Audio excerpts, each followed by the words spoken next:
Good morning, good afternoon, good evening, good night. Welcome, everybody. My name is David McLeod. I am your life mastery coach, and you are here at Magnificence in Motion. This is episode number 7, and today's topic title is Sustainable Well-Being. Now, before I go into our topic a little more, I'd like to tell you a little bit about my website, magnificence.com.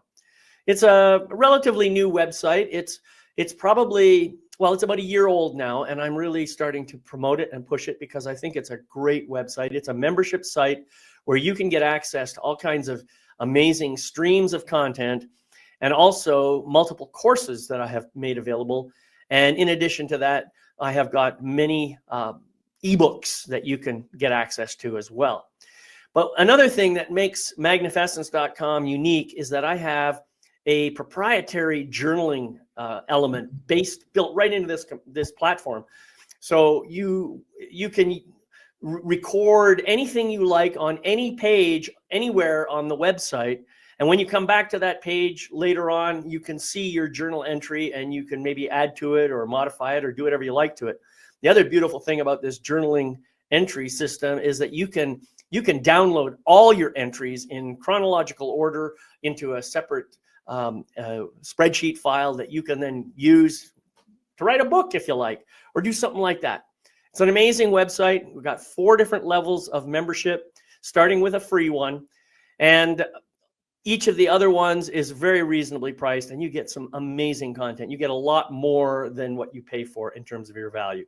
So I hope you will go and check out my website, magnificence.com, same name as the title of this program. The other thing I wanted to encourage you to do is, if you like this video, subscribe, comment, like it, put your thumbs up, and subscribe and tell your friends about it and share it out, please, because that helps me to share this content and get more people involved. All right, thank you. Enough of the promo for now. So here's what I'd like to say. The older I get, the more my age seems more like a number on my inner speedometer than any other kind of thing. Everything happens so fast now that it's hard to keep up. It's a kind of world, or I should say, in this kind of world, well-being isn't a luxury, it's a necessity. Studies show that chronic stress contributes to over 75% of doctor visits, and a staggering 83% of Americans suffer from work-related stress. Yet, the solution isn't found in another caffeine-induced sprint through the day or a weekend spa escape whose beauty and magnificence fades by Monday morning. True well-being, the kind that lasts, requires a sustainable approach, one that nourishes your heart, body, mind, and spirit in ways that keep you grounded, energized, and resilient, no matter what life throws your way. Well, that's exactly what we're discussing today on Magnificence in Motion. I'd like you to now welcome my good friend and colleague, Nancy Stevens, a certified life coach and emotional well-being specialist who is going to join me for this conversation about sustainable well-being. Welcome, Nancy. Thank you so much for being on my program today. It's always a delight to have you, and I love to see your shining, smiling face. Well, I'm honored to be your guest, and I love guesting with you on your shows. You and I definitely have such a good synergy together and a good time. So thank you for inviting me to be on Magnificence. Well, you're most welcome. Now, you and I have a pretty long-standing relationship with the Wellness Universe. I think we met, if I'm not mistaken, around 2019. Is that right? Or maybe a little earlier even? Maybe a little earlier. We met in person at the very first Wellness Universe in-person retreat, Soul Treat in Sedona. Right. And God, that's such a beautiful place, isn't it? An awesome place for a retreat. And isn't it interesting that, the Wellness Universe happens to bring up this very topic today about wellness and well-being that we're going to be talking about. And I know that you've been very involved in the Wellness Universe. I've been very involved in the Wellness Universe. I've even been a senior partner and helping with the development of the programs and everything else. So yeah, it's a great organization and something that I think a lot of people can get benefit out of. So I don't know. What do you have to say about the Wellness Universe? Well, little did I know when I started my journey, I answered a call on LinkedIn. They were looking for people to write blogs. I thought, wow, okay, that will really help me. That'll make me look good. Okay. I really didn't give it much. Really, it was one-sided. What could I get? How can it help? Da, da, da, da, da. Well, that was, many years ago. And I can't tell you how much I've grown and all the relationships and connections that have graced my life and my profession as a result of answering that call and then being invited to step up, being a core blogger, having my own show, Vibrant Wellbeing, guesting with so many wonderful people, of course, all of the Wellness Universe self-care book series. So it's just been a wealth, and each experience leads to another more deeper connection. So it's much more than just being a member, doing this. It's all the helpful, supportive relationships that have really been part of my own well-being. Right. So, Yeah. yeah. And that's really what it's all about, isn't it? Relationship. Mm-hmm. It's one thing to be able to offer advice or suggestions or tips or any of those sorts of things to help other people benefit from any of your experiences and wisdom. It's quite another thing to develop a relationship with those people that you're working with and to help them to grow more within themselves. Do you find that has helped you in your growth? Oh, definitely. I mean, just my friendship with you and the years of being a guest on Soul Empowerment, I learned so much. I had a deeper connection with my inner self. I had lots to learn from you and your wisdom. Mm. So yeah, while the journey looks good externally of being a member of the Wellness Universe and connecting and being in relationships, most importantly, with all of the alternative healers, coaches, counselors, therapists that are members of the Wellness Universe, there is just so much information and support for me to have taken in and learned and applied to my own journey. So definitely with respect to the membership aspect, but also the connections I made in attending the seminars and summits, being an author in the book, all of that information invited me to go deeper within and to be more self-aware and to really have more compassion for myself. Right. I think that's a big deal for me, and extend that to others. That's really important. What you said about self-awareness, I think, something that a lot of us may not have understood until we got a little older in life. That was certainly the case for me. My journey was a lot about following the guidance of external authority figures and doing what I was told to do, as opposed to looking within, becoming more aware of what's really true about me and for me, and following my own guidance. And that has been a big challenge, a big shift for me. I mean, the major part of that shift started in the early 2000s. But over the course of the last 20 years, the acceleration of the shift has really been amazing to me. Something that I'm very grateful for. Have you experienced that too? Did you find that it started off maybe a little bit slowly and then Oh, started building definitely. up for you? Yeah, I think my journey is different, but of course similar to yours. And then I had little inklings that started, those little, and that maybe those feelings of being unsettled or being aware of feeling anger or frustration or feeling unsettled, but not knowing what to do with it. Just and then noticing that, but then just moving forward with life. Well, just saying, oh, that's just how it is. Mm-hmm. And then as I began to move forward, to mature, and again come across people that were meant to be in my path at that time, to invite me to begin to be self-aware, to have different experiences, and to learn a deeper meaning of what those experiences had for my own personal journey, my growth and development of, the self-aware piece, I think that lays the foundation for everything else to follow. Because if you are one that is living externally, constantly in constant motion, just taking things as they are, not wanting to or able or knowing to go deeper, then you'll continue living on that, on the surface of your life. But after a while, perhaps if you notice you keep having similar things occur at different times, you notice that your feelings or body reacts in the same way to, then that maybe that all of that education, so to speak, will foster, okay, wow, I'm uncomfortable with this, or what can I learn from this? What is this teaching me? And then with that self-awareness, you begin to take those baby steps forward into what does this mean, and what are my wants and needs. And that's how our topic, sustainable well-being, kind of begins to filter in through all of the comings and goings of how we live our life.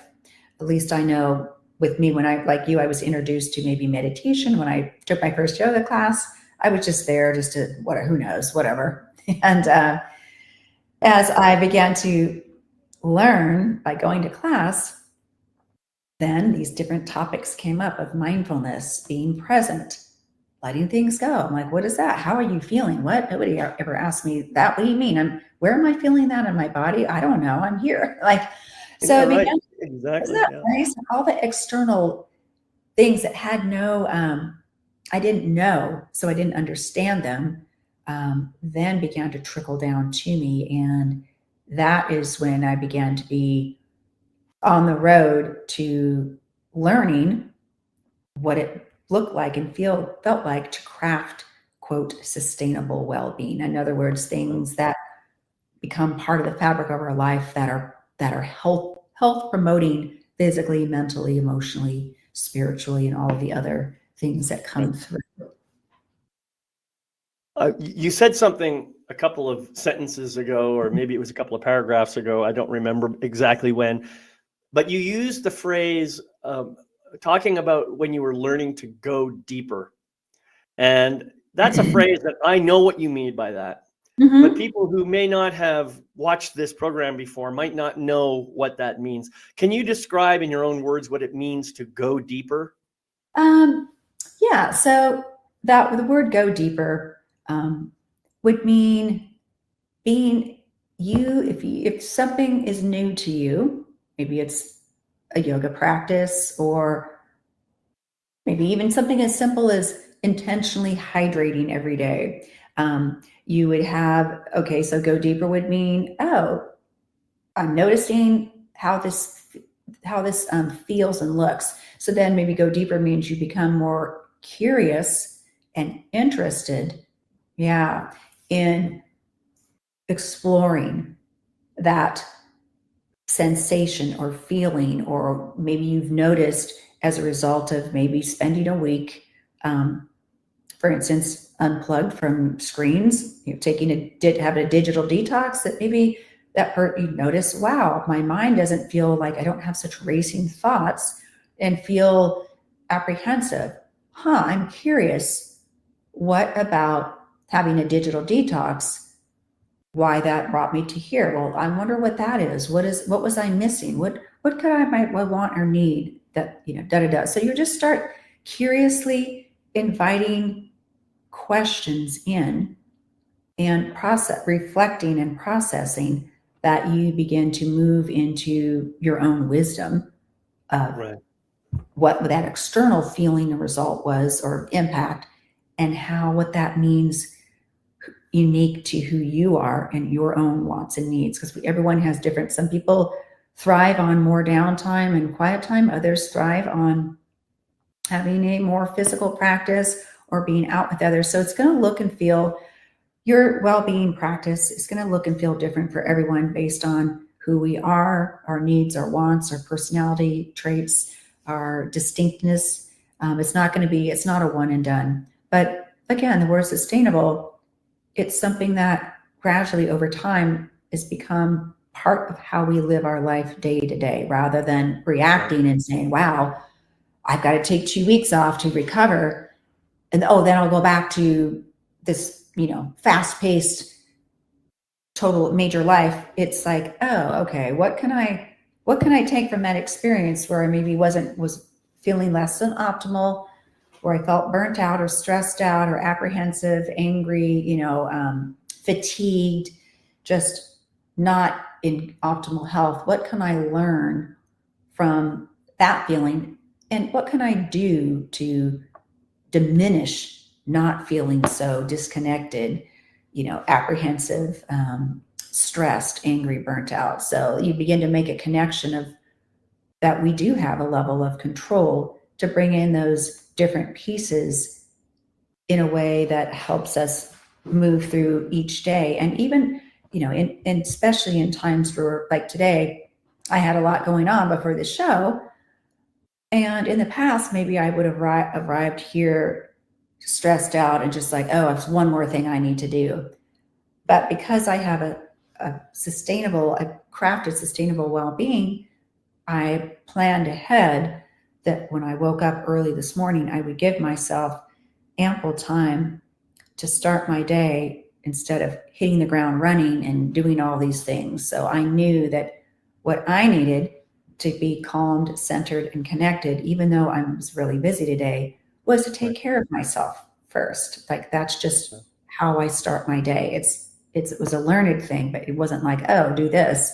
It was something that I tapped into my own wisdom and learned and practiced. Right. So, yeah. That's great. And something else you said earlier was about, well, you talked quite a bit about curiosity and asking questions and stuff like that. And you mentioned, I think somebody had asked you one time, where are you feeling that? Mhm. I believe those were your words. And Yeah. you said that was the first time anybody had asked you that question. Mm-hmm. And I have experienced the same thing. I remember one time when I was in a group session, I was feeling pretty angry about something. And someone said to me, "So what are you feeling?" And I said, I'm feeling anger." And he says, "And where are you feeling that?" And I said, "Actually, I'm feeling it in my fists. I feel my fists want to tighten up. And I'm also feeling it up here in my head. My head's really feeling big." And he just pointed a finger right at my heart and said, "And what are you feeling in your heart?" And it stunned me. I did not expect that question. And I stopped. And all that stuff, the anger and everything else, just kind of faded away. And all of a sudden, I started feeling immense sadness. And I actually started crying at that point in time. So it's beautiful to be curious and to be able to ask questions. And, you can always ask questions like, wait, what am I feeling right now? Where am I feeling it? And so forth.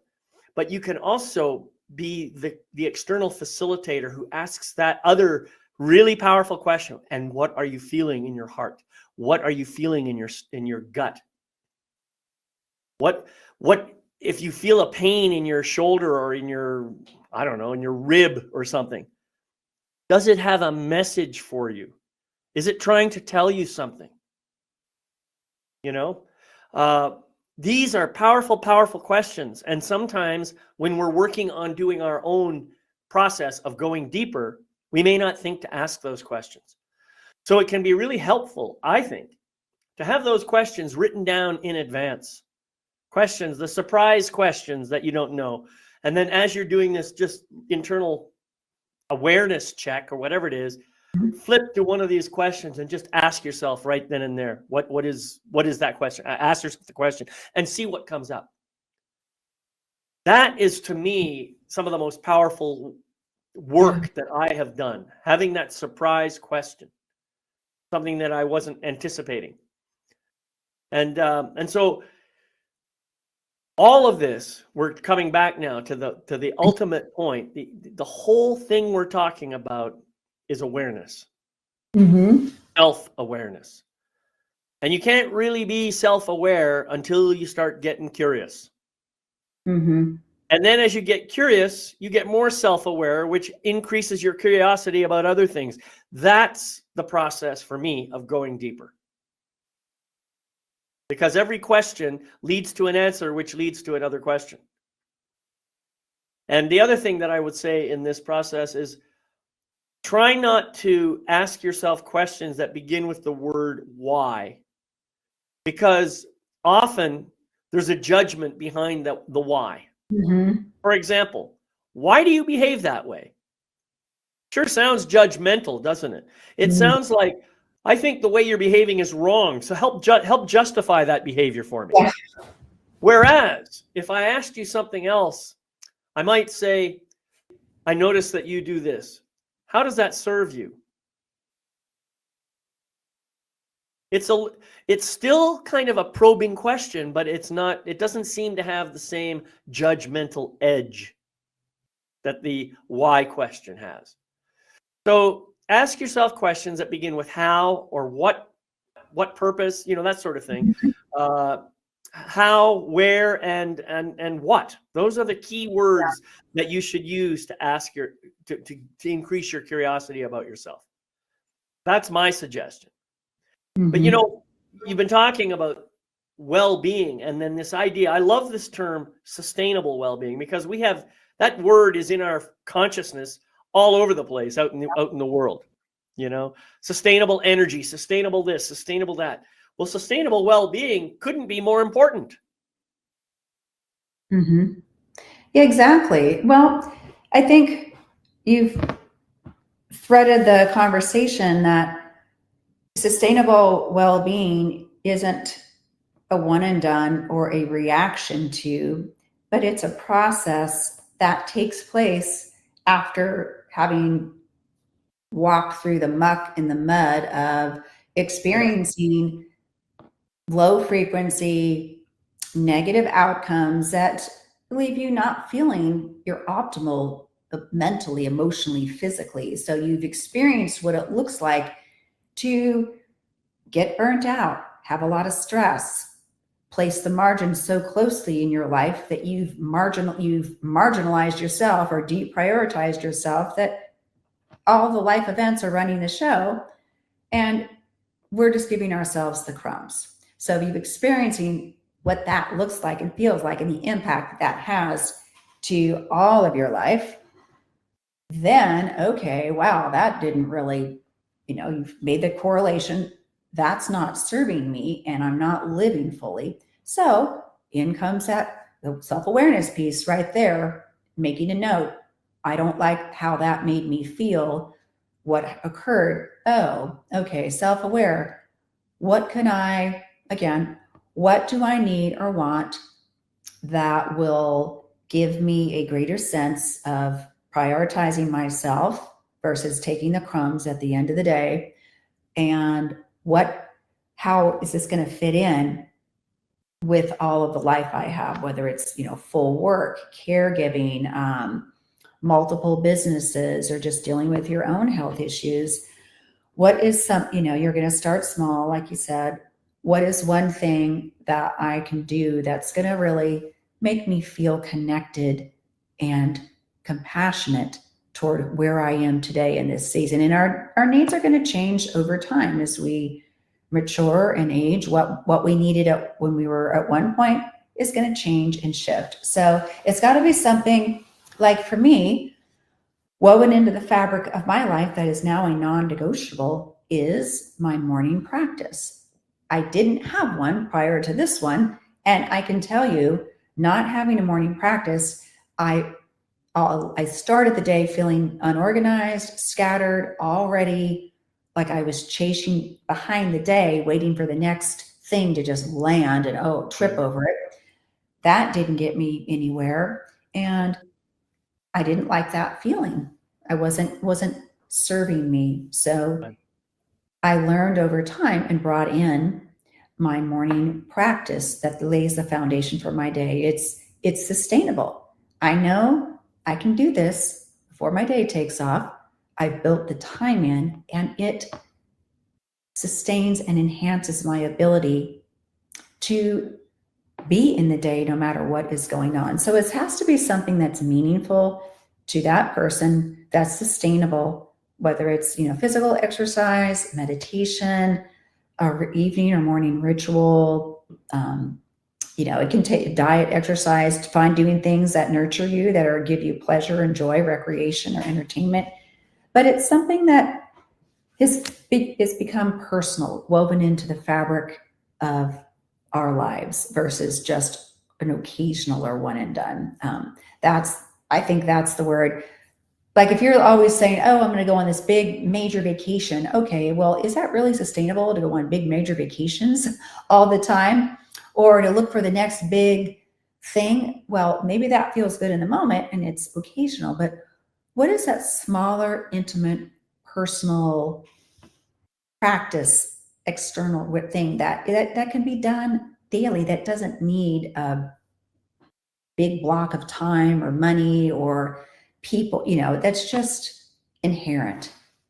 So that to me, that's I'm glad you brought that up, because I have noticed for myself, this may or may not be true for other people, but some of the greatest joys in my life don't cost me a thing other than my full attention.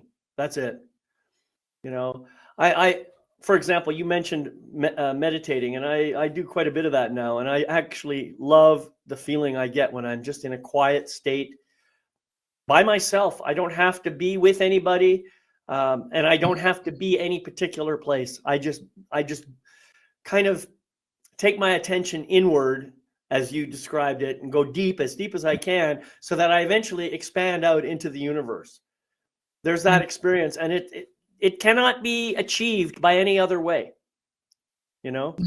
I've had plenty of wonderful physical experiences in my life. I've flown airplanes. I've done some challenging things in my life. I've done all kinds of cool stuff, but none of them compares to the joy and true bliss that I experience when I just sit quietly and bring my attention to myself. Now, you talked a moment ago about this problem of deprioritizing yourself, and how you end up getting the crumbs at the end of the day. And I thought, yeah, I certainly have done some of that in my life. But what really is the negative aspect of that is the longer I did it, the more I began to see myself as a victim. Because I wasn't prioritizing myself. I was saying the whole world is against me. You remember that song? Maybe you heard it as a kid. Nobody likes me. Everybody hates me. I'm going to eat some worms.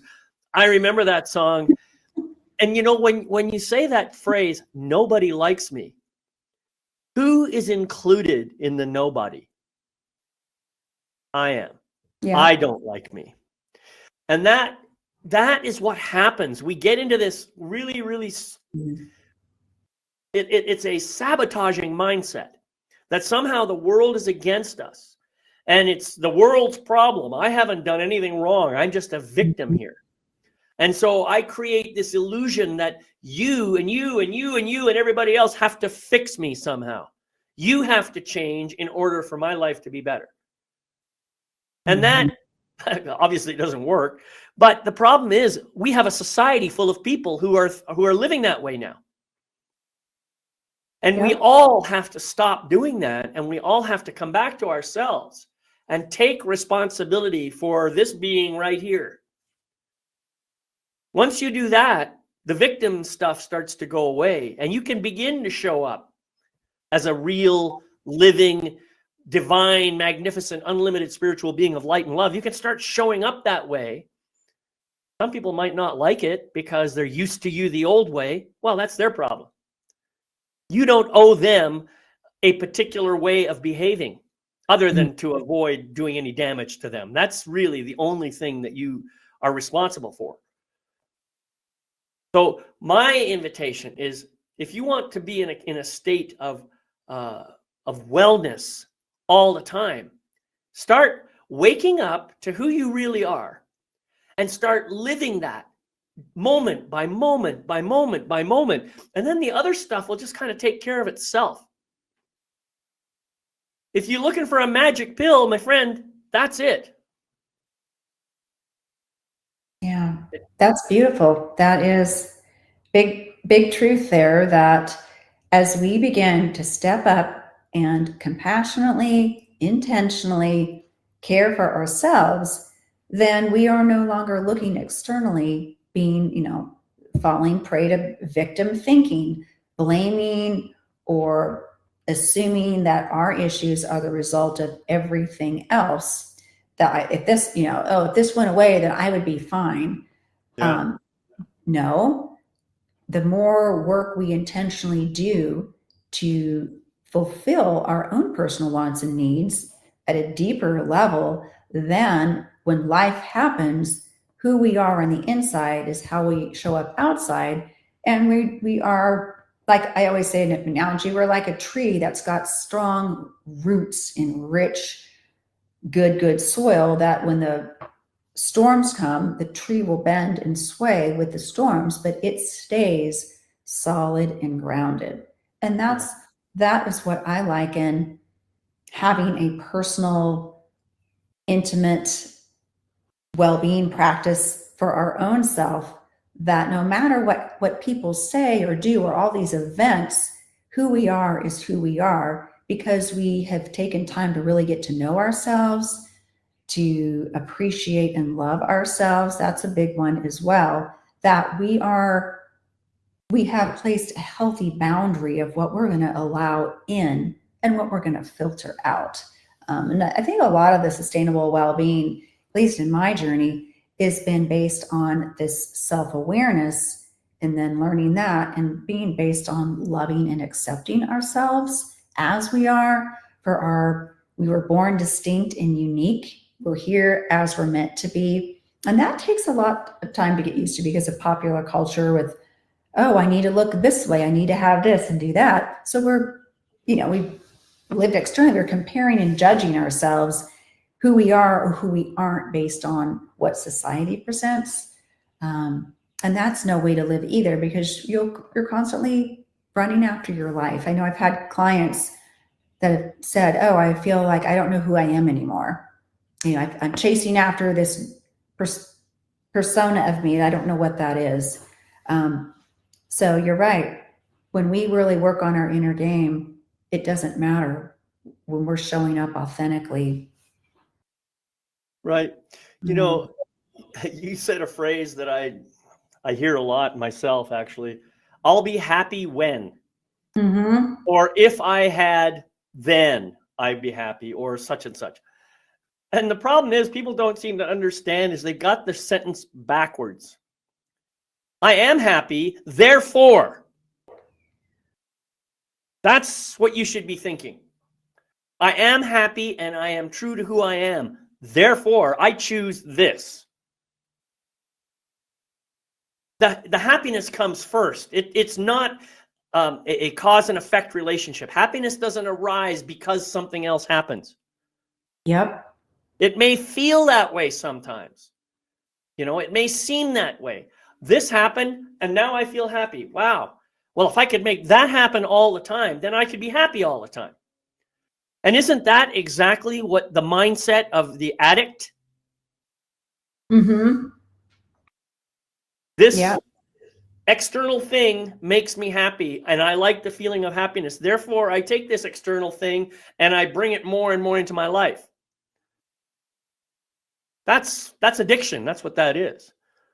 Yeah. And so what I encourage people to do is realize your happiness isn't going to come from anything out there. Your happiness is only going to come from in here. And as I described, for me, when I do meditation, I feel that sense of happiness.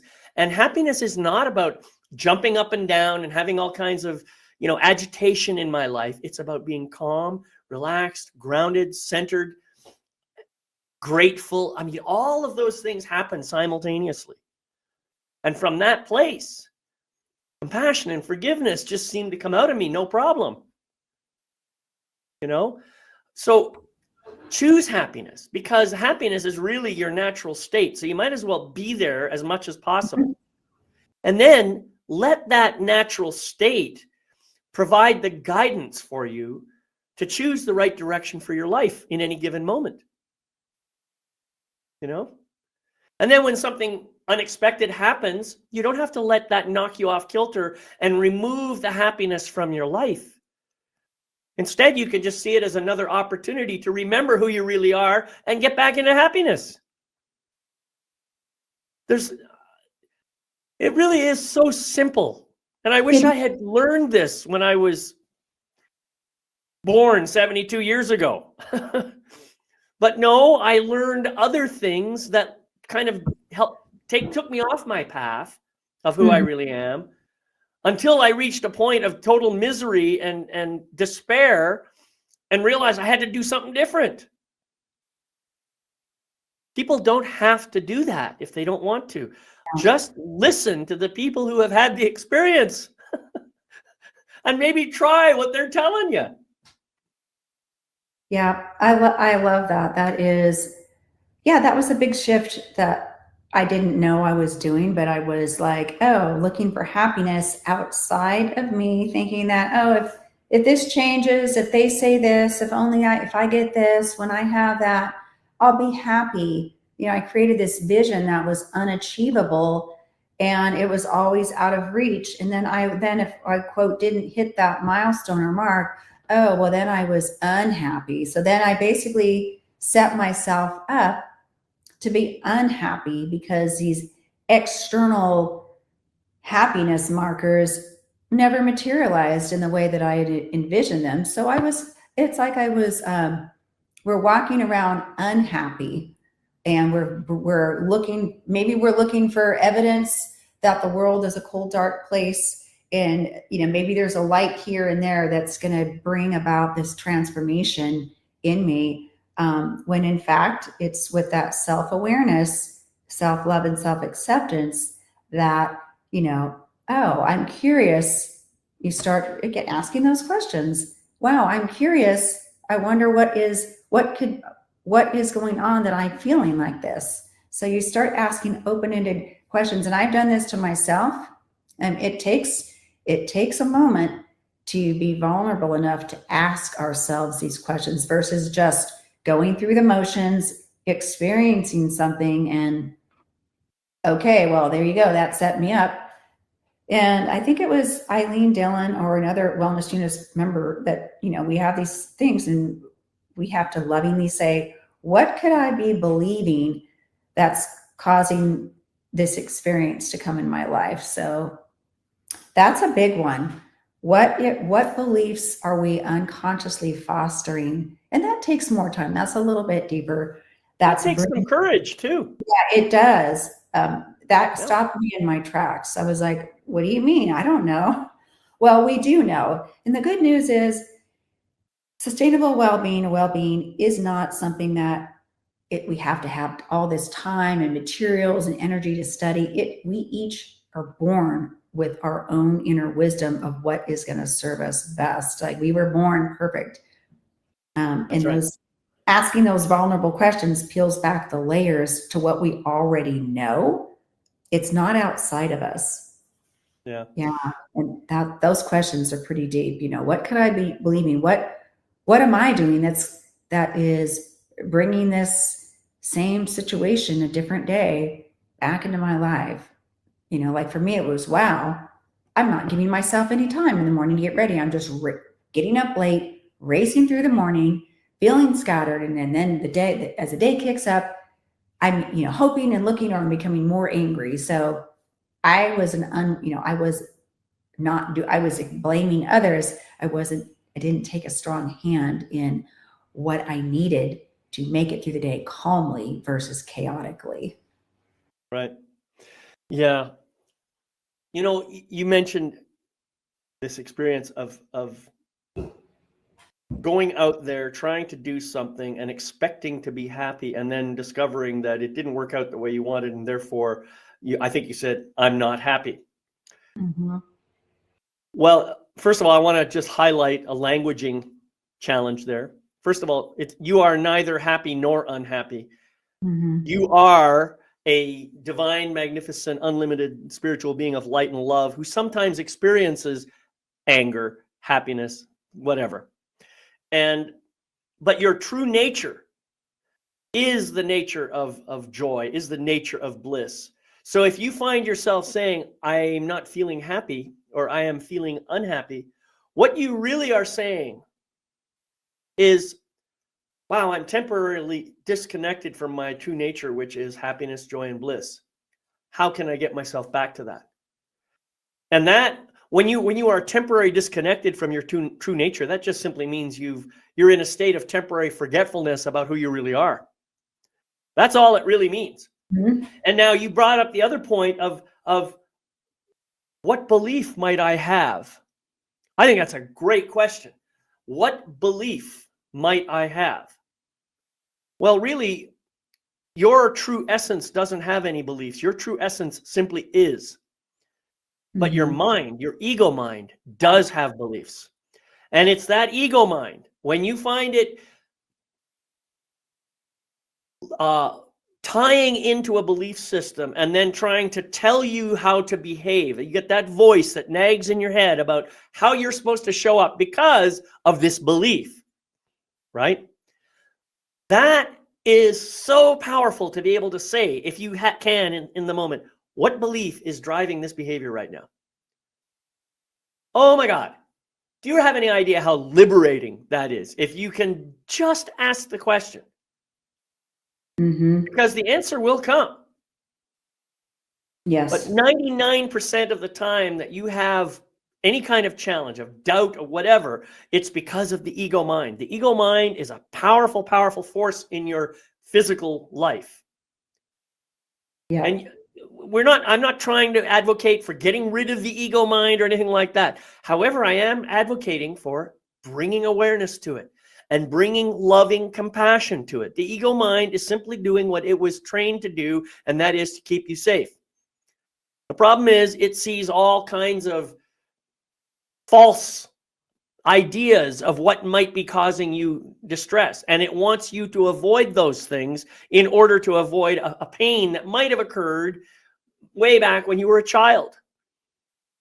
So the ego mind is constantly living in the past, and that's what draws you into the past. And you can't really be present in this moment when you're busy letting the ego mind run the show. So ultimately, all of this, everything that we're talking about here today, comes down to two things. First, remembering the truth of who you really are and just trying to live that in every single moment. And second, whenever the ego mind tries to exert itself, calmly and quietly and lovingly and compassionately saying, thank you so much for your observation, for your input. I've got this now. I'm an adult. The real me, I've got it. And I'm grateful that you continue to support me with these observations about what's going on in the world and so forth. So this is something that anybody can do.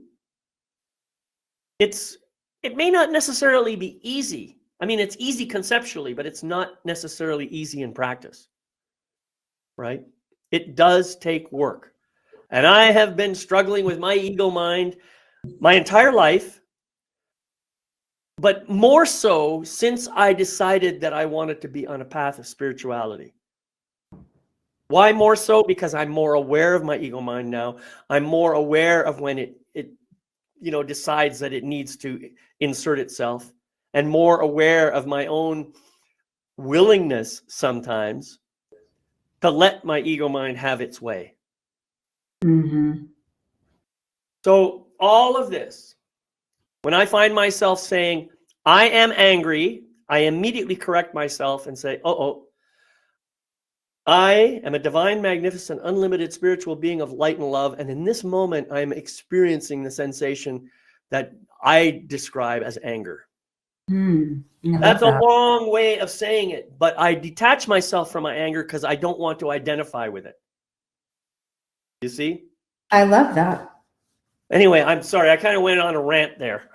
Oh, that's amazing. You shared some very wise wisdom, but you're right. Ultimately, what we think we can or can't have, or who we think we are or are not, it comes down to, like you said, are we able to be in our body, in our heart, this place of love, or are we stuck up here over analyzing, overthinking, processing, thinking that our ego, our thoughts are going to somehow save the day, and that if we just keep thinking we'll find the solution. But you're right, the ego mind wants to supposedly keep us safe or keep bringing up these well-worn habit patterns and beliefs that we unknowingly give full presence to what is and isn't available to us, what we can or can't do, or we've made something easy or challenging, or the happy thing. You're right, because that's just happiness is just is. And yeah, that was a big thing for me, to let go of being in the quote perfect relationship or the perfect friends. I'll be happy when, or my life will look a lot different when these circumstances go away and I have these. But how can it look a lot different when we have to move into our heart? And I think that was a big deal for me. Like when I first began my journey, I didn't know about I didn't really know much of the ego mind, or overthinking, being stuck in your head, cutting you off from your body. So it was a gradual learning journey where I've arrived where I'm at today. And I'm a student. I'll be that until I take my last breath on earth. But that's a concept that I'm really working on today, is when something bounces into my consciousness about what I feel is and isn't right, possible. What is that? Where did that come from? What is my ego mind? What's my heart really have to say about this? And that takes, think about it. You arrived where you are, but when you first started as an angry person, were you going around like, what does my heart need? Right? No, I was not. Absolutely not. It never even occurred to me to ask that question back then. No, I was just, I thought I was living my best life. Ha. Everything's fine until something happens. And then, it was that fault. It was the fault of the day, the weather, the person, the boss, the weird, the comment. It was like, it was never my fault. I'm just being myself. Right. Yeah. So I think that's one of the foundations of sustainable well-being, is placing ourselves front and center within our wisdom. Yeah. That we have. Right. And it's important for people to understand that making yourself a priority doesn't mean becoming selfish. Mm-mm. Right? The part of the problem that we have in our society is we believe, thanks to collective ego, that if we assert ourselves, if we disagree with our society, with our community, then we're somehow bad. Mm-hmm. If we don't immediately volunteer to support the community in some important way, then we're less than. But that's not true. What I have learned over the last 25, 30 years, sometimes the bravest thing I can do is to question what our community leaders and so forth are saying. Mm-hmm. Because other people are absolutely asking the same question. They're just not using their words coming out of their mouth. Yeah. And so it takes courage to be able to go against the consensus. And I may not even be against the consensus. All I may be doing is simply raising awareness about an issue that I think needs to be addressed. And why am I doing that? Because I believe it's true. It's in alignment with who I am. So I couldn't possibly even get to the place of asking that question if I hadn't done the work to find out who I really am. So I had to place myself in priority in order to do that. Yeah. And I think the other thing that people need to understand is I can't possibly be of benefit to you or anybody else in my community unless I take good care of myself. Mm-hmm. And so this idea of well-being directed at me is of vital importance, Because when I am happy, healthy, and I've done the work to become that person that I really truly want to be, then I can start going out into the world and sharing that and helping other people to achieve the same level of well-being. Yeah. Now, yeah, we've already talked about a couple of practices. I've mentioned my meditation practice. You've talked about yoga and meditation. What other ideas do you have for people to develop a practice around maintaining their own sustainable well-being?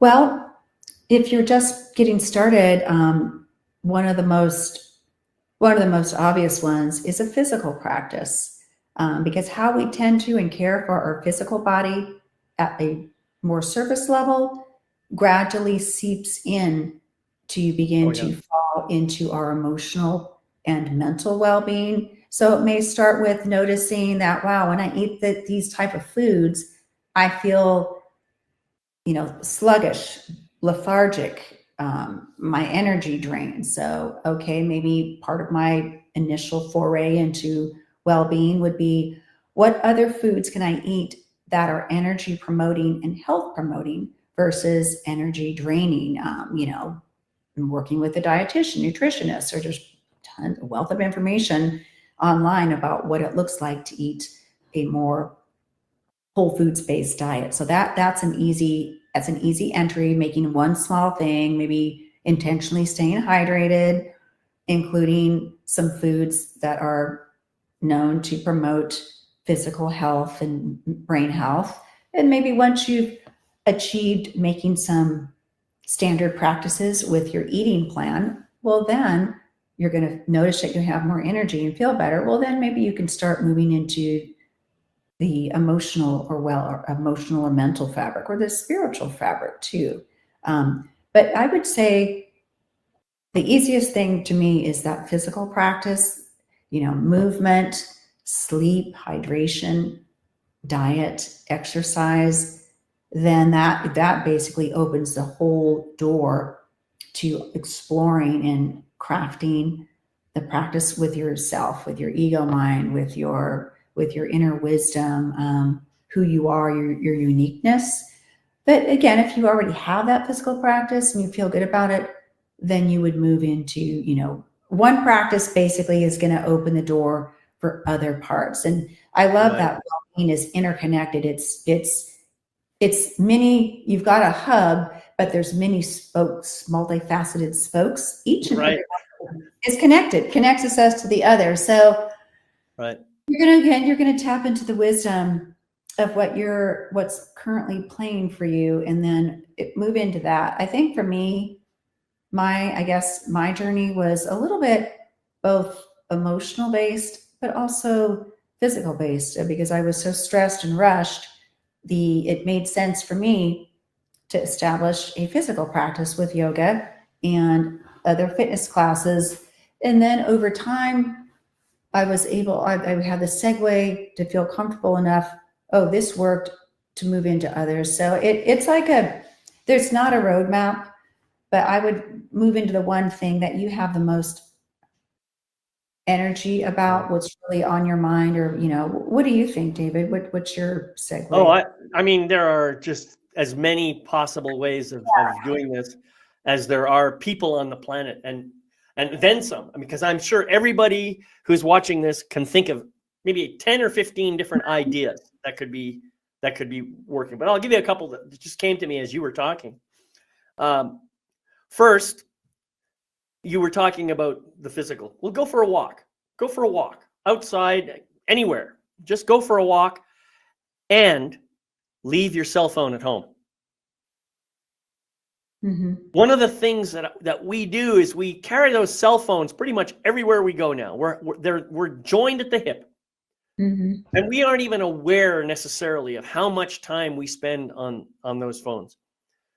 So it might be difficult at first, but go for a walk around the block and leave your phone at home. And just notice how you feel while you're walking. Here's another one that I love to do. And this is a practice that I used to do quite a bit as I was learning how to deepen my meditation. I would simply go into a quiet space, put a candle on a table in front of me, light that candle, and then I would sit quietly and just stare at the candle flame.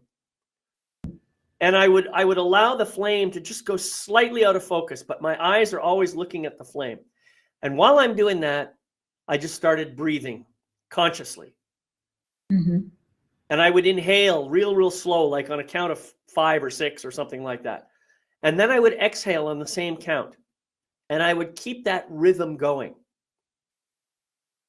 And what I'm telling you, that I cannot explain exactly what happens, but I do know that after about 10 minutes of doing this, I just feel so relaxed, so present. Yeah, thoughts pop into my head. I don't worry about those. I say, well, thank you. You just go away. And I just keep doing this practice. What I'm doing when I do that is I'm slowly and powerfully connecting to my true self. Mm-hmm. Now, of course, I've done that. That was how I kind of started, the practice. I've gotten better at it now, so I can get connected to my true self almost instantly now. My mind will cooperate with me now, and it will quiet down. And so those are a couple of things that you can do, and you can do easily. They don't take a lot of time. Or how about this? I mean, this is for both men and women. I don't care who's doing this. I actually kind of enjoy house cleaning. So I'll get out my vacuum cleaner and I'll be vacuuming. And while I'm vacuuming, I'm just noticing my breathing. I'm trying to stay focused. I'm picking up all the dirt off the floor, but at the same time, I'm meditating. It's a repetitive action. I don't have to think about it too much, right? So any activity like that where you can be totally focused, that's also great. What about journaling? Mm-hmm. Find some questions that you would like to have answered about yourself. Who are you? What are you? What do you do? What do you love? Write down all these questions and then spend some time journaling and write as long as you can about every question. I like Because that. ultimately what we're talking about here is knowing the truth of who you really are, beginning to embrace, express, and experience that truth, and bringing it forth into the world, and then aligning yourself with that truth so that everything else just is perfectly aligned up. That is your starting point for well-being. Mm. Yeah, agree. That's the starting point. Now, beginning to know ourselves and the truth of who we really are by bringing in a practice that serves us, that we feel good, and then from there, opening the door to other things. What I like to do is I like to walk a lot, and now that it's spring here, I take a walk where I'm just noticing all the new growth. I'm filling myself up with everything that's present physically and just noticing how I feel when I've completed my walk. That's a beautiful way of bringing in well-being and connecting that to my wants and needs, and that's sustainable. So there's so many ways that we can begin to craft our own personal practice that sustains our well-being. Absolutely. And I think another thing that I would really like people to remember is you deserve to have the best possible experience in this lifetime. You deserve to know the truth of who you really are. You deserve to be able to express and experience that in every single moment. Otherwise, there'd be no point for you to be here. Mm-hmm. So give yourself permission to step into that as fully as possible. Because as you do that, other people will see that and they will start doing it too. And the more of us who can just step more fully into the truth of who we really are, Mm-hmm. without these fake stories that we put on ourselves, being honest, open, authentic, integrous individuals. That's what I think ultimately leads to our own individual well-being, but also the well-being of our planet and our universe. Yeah. Yeah. Yep, that was beautiful. That's pretty much it in a nutshell. Mhm. Well, we've been on for about an hour here now, so I want to thank you, Nancy Stevens, for being here with me today. I would like to give you, a minute or two if you'd like to close out with any final words before I finish the show. Wonderful. Well, thank you. I agree with everything and just take this in, all the wisdom that you shared today, David, all the key points you brought up based on what I shared. And I appreciate our synergy of knowing that our sustainable well-being is an inside job, and it really has nothing to do with what's going on in the world, in your home, in your community. It's based on tending to and cultivating a relationship that comes from your heart, not your head, your ego mind, that serves your own beautiful, unique life, your body, mind, and spirit. And it's one that you would start with one small thing that's interesting and you're curious about, and then just notice how that makes you feel. Bring more of that in. It is a journey to craft what is going to speak well to you. And then the good news is once you are finding things that speak to you, well, you're going to be able to sustain them because you enjoy doing them and you felt the impact. And thus begins your own ability to make an impact and have a really satisfying, deeply sustainable practice that nourishes you from the inside out, and that ultimately has a positive impact on everything else outside of you, your friends, relationships, work, the world. So it is a beautiful journey. Oh, And my thank you for goodness. having me as your guest. Oh, it was beautiful. Thank you so much, Nancy. You're always just brilliant. I love the brilliance that comes through you. So I'm just grateful Thank that you. you were here. And I want to thank you all for watching this program. I would like to remind you that the recording of this and every other episode of my Magnificence in Motion can be found on my website at magnificence.com and also on YouTube. So please hit that subscribe button and like it and leave a comment on the video. Also, I'd like to remind you, my friends, that I have a life mastery mantra that I work on every single day. It just helps me to remember what's going on in my life. And I encourage you to learn this and to remember it for yourself. It's real simple. It's just 3 sentences. First, I gratefully forgive the imperfect being I have been in the past. I gratefully accept the magnificent being I am right now. I gratefully welcome the evolved being I am becoming in each new moment. So thank you again. This is David McLeod, your Life Mastery Coach, wishing you love, light, and blessings on your continuing journey. Thank you, Nancy. Thank you all. I'll see you next time on Magnificence in Motion. Bye-bye for now. Bye.